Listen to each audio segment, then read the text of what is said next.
So there are lots of different types of games that exist. A lot of us are used to card games where we've got, say if we're playing Uno, you have a deck of cards, they have sort of different suits. There's a lot of times different things that you're trying to do with that deck of cards. Sometimes with the deck of cards, you're trying to just like match numbers or colors, and the goal is to go out. With other card games, your objective can be that you're trying to collect a set of something. So like when we play Rummy, you're trying to get a run of things or a set of all the same of something else. And so that's, here we go, like a run or a set. And so that's something else that we can consider when we're thinking about making a game. There's also games that are more like a matching style game where people can draw and have things in their hand. This is a game I made called Molecular Go Fish, and people are trying to match the formula with the actual picture of what the molecule would look like. And then here's another game I made called Subatomic Memory, where people are trying to match the vocabulary words with what the particles are like. So lots of different options for card game style games. When we're talking about board games, there's typically 3 styles of board games that we're going to see. Some of them are going to have spinners that we will move about the board.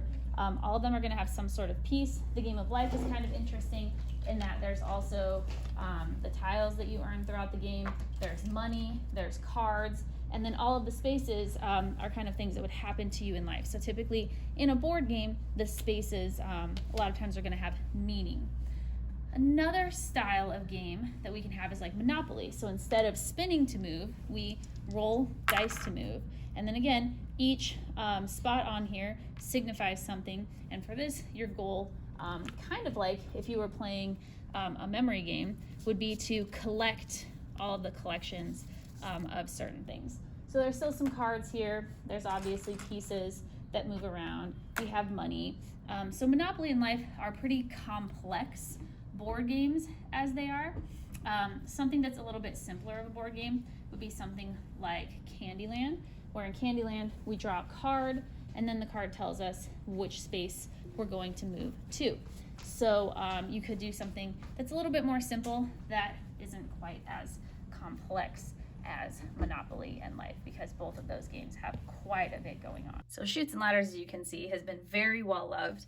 Another game that has spinners. So this tells you how many places that you're gonna go. So here I would go 1 space, depending on whether you want to start on one or whatever. And then the ladders, you're able to climb up to a higher space. The next person goes and we get 1, 2, 3, 4, 5, 6.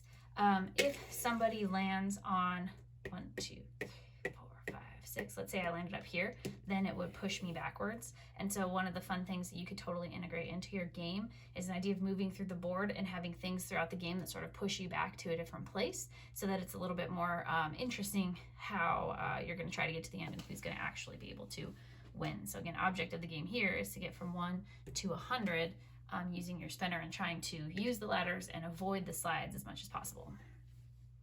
Trouble-Zo is a beloved game where we have a dice in a popper. Obviously, you could play with a normal dice. But the rules are you have a 1 or a 6 to get out, to get to the starting place. And then it's the next person's turn, and this person got a 1. And the next person turn 5, can't come out of their home base yet. 6 is fun because when you get a 6, you get to come out of your home space, and then you get to go again. So the goal, right, is that you're trying to move all the way around the board and get your pieces to home. Here's an example of a collaborative game that's kind of fun. It's obviously for some little kids, but it still shows you we have all these little tiles, and basically each of the 4 players has the opportunity to roll. When you roll, you can go wherever you want to, so a little bit different than an average game. And then the idea, oh look, I got it right away, is you're looking for treasure. And so we put our found treasure in the treasure spot, and then the pirate goes, which is kind of a fun little addition, so you sort of got an offense-defense kind of scenario. And the pirate gets to land, show what they got so that people can sort of see what's there, rebury the treasure. And the job of the people is to not only find the treasure, so we can go 1, 2, and see what we found. If it's something we don't want, we'll put it in the sand pile. But we're trying to stay away from the pirate. So if I'm the pirate, I'm going to be trying to get this person. Ooh, there's treasure there, but I can't go there. And right now, I'm trying to get away from the pirate. There's a secret passage that can take us to the other side of the board. Whoa, I am doing really well right now. And the pirate can't go through the secret passage.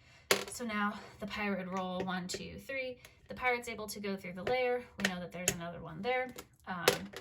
And any player is able to move any piece at any time. So if I'm this person, maybe I want to head towards the one that I know that the pirate just uncovered.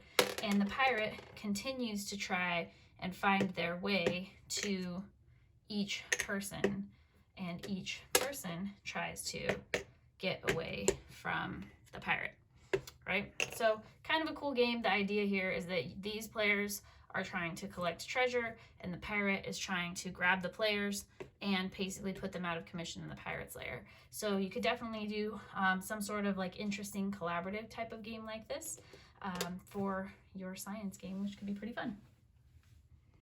Another style of game that we can have is like a role-playing game where different people in the game serve different functions. This one, Pandemic, is one of my favorites for that. And each person just sort of gets a turn as a function of how the game works. So there's no rolling or spinning. On each turn, they have a certain number of actions that they're allowed to do. And the idea is that everybody is working together to solve a common goal of eradicating the different diseases. There are cards that tell them which cities to infect.